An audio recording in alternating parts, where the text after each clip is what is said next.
Kinagulat ng mga tao at mga resistance nang makita nila ang legendary ancient demon. Sinabi naman ni Zenon sa harap ng napakalaking kapangyarihan ang damdamin at paghihiganti ay walang kabuluhan. Dahil nakapasok na ang mga daga sa kastilyo, inakala niya na may susubukang bagay ang mga resistance na may kinalaman sa ritual of the advent of Clefairy. Dagdag pa nito, sinong mag-aakala na basta na lang sila lalabas. Sinabi pa ni Zenon na balak nilang gamitin ang demon para patayin ang mga tao. Dahil hindi sila mamamayan ng Spade Kingdom dahil ito ay para lamang sa katulad nilang malakas. At sisimulan na nila ang ritual sa Clefairy, habang tumatakbo sila Knock-Nozzle at Fugalian.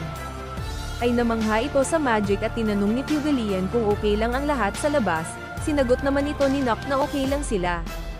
Mula sa labas biglang tumalon si Mereoleona at sinuntok ang demon na ikinagulat ng resistance. Nagpakilala si Mereoleona at sinabi na tutulungan sila ng Clover Kingdom.